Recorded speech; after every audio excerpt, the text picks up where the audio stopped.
Based on how many games have we played? Four, five? I think it's Uh, been five. it's been five. Okay, the fifth match they just finished. Based on the last five games, who do you think is the favorite to win the Premier League? And I know we might be premature with this, but who do you think is the favorite to win the Premier League this season, and why? So I think realistically, it's hard to call a straight favorite.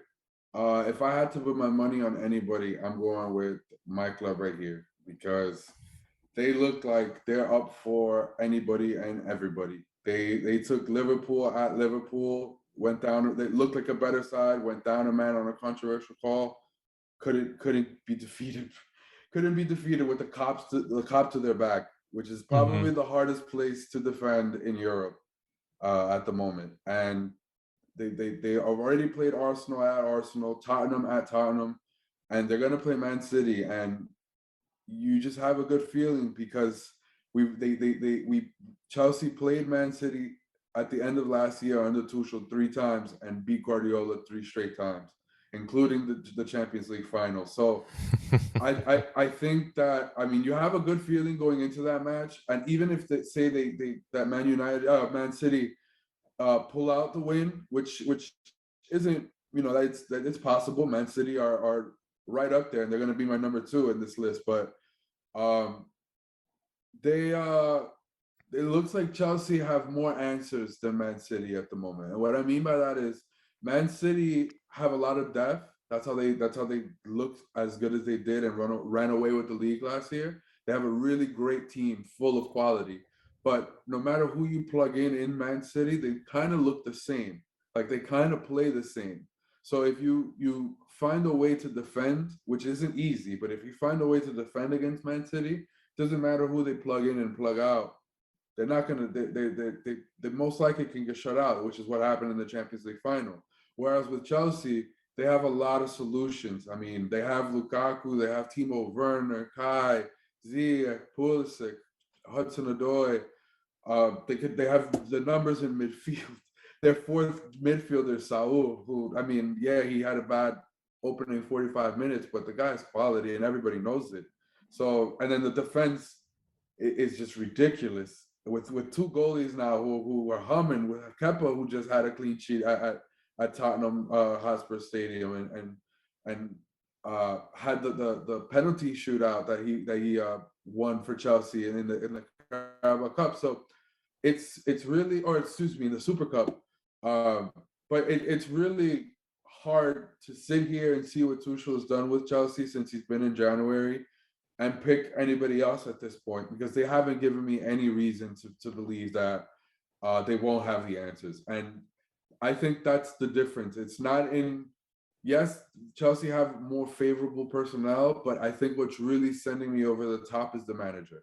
I think he really is a clever one. I think he won't settle for mediocrity. He's not afraid to make the change. He's not afraid to make the controversial call. And he with the way he rotates, you'll always get a chance. Like Mason Mount just came out for N'Golo Kante last match at the half. He hasn't had a good run out, like I said earlier. But you know that Tuchel's going to put him back out there in a week or 2 weeks. So it's not like he's going to hang his head. It's not like he's gonna bitch and moan. So all these players, they really look like they're buying in, and I think it'd be nuts for me to call myself a fan and think otherwise at this point because they really look like they have the championship pedigree that we've seen in the past from the Diego Costa, Drogba uh, led teams. Yeah, and you mentioned something very important here, which is the manager, and he's not afraid to pull the trigger. And I remember in his early days with Chelsea, which was at the beginning of this calendar year, he remind me who the player was that he brought on and then he subbed off like a few minutes after. Callum Hudson-Odoi. Okay, there you go. He wasn't afraid to do those types of things, and even then, the players still buy into the message that Thomas Tuchel is spreading. and it looks like it's working. I mean, they're European champions. They're top of the Premier League table. There is a three-way tie at the top of the table with Liverpool and Manchester United as we record this. Is there going to be midweek fixtures? No, there won't be, because I know in Spain there is going to be. I But believe it's Carabao Cup. it's Carabao Carabao. Cup. Okay. All right. Well, yeah, there's plenty of football there. But Chelsea, Liverpool, and Man United are tied at 13 points at the top of the table. And then Brighton in fourth, awkwardly. Like, what are they doing there? But that's a different story. Well, they probably won't be there in like March or April. Although they do look pretty strong. But that usually happens in the Premier League. And I got off topic. Thomas Tuchel is that difference maker in this race towards the Premier League. And if you were to ask me the same question that I asked you to start the segment, who do I think is the clear favorite to win, or who is the favorite to win the Premier League, I would say Chelsea too. But I'm going to be contrarian, and I'm going to offer you this, as the great Chael Sonnen says a lot. If you guys aren't MMA fans, sorry, but if you're an MMA fan, you'll get the reference. I feel like Liverpool this season is incredibly dangerous. Why do I say that? Because they look like the Liverpool of old. They look like the Liverpool that won the European Cup in 2019 and won the Premier League last year. They're a team with a lot of intensity. They press. You said it best.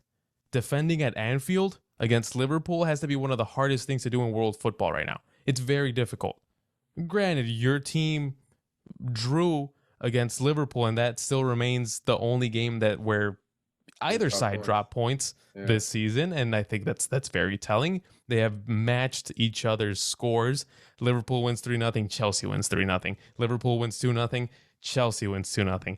They drew, obviously, 1-1 when they played against each other. So I feel like they're very evenly matched. Liverpool, again, high intensity, high pressing. They have a very healthy team, something that they didn't have last season. They have Virgil van Dijk. Doesn't look like he has missed a beat. He was out for, almost a year? He came back. He looks good. Well, more than good. One of the world's best center backs. Unreal. And then they have Mohamed Salah just firing on all cylinders, scoring goals left and right. One of the greatest wide forwards in the history of the game. And to me, Mohamed Salah's story is so fascinating because I'm going to bring it up, Chris. He was at Chelsea and he wasn't really taken into consideration. He goes to Italy, plays for Fiorentina, doesn't really make much noise. Goes to Roma, makes some noise there, and then Liverpool snatches him up and he becomes one of the best players the Premier League has ever seen. And yes, I don't think it's premature to say that. He's one of the best that the Premier League has ever seen. So I do think that Chelsea is number one, but I think that number two, or maybe even if I want to get a little cute with the pick, my 1B is Liverpool, because they are looking like the Liverpool of old. But to me, what worries me about Liverpool isn't the style of play, isn't the depth. To me, it's more, can they stay healthy?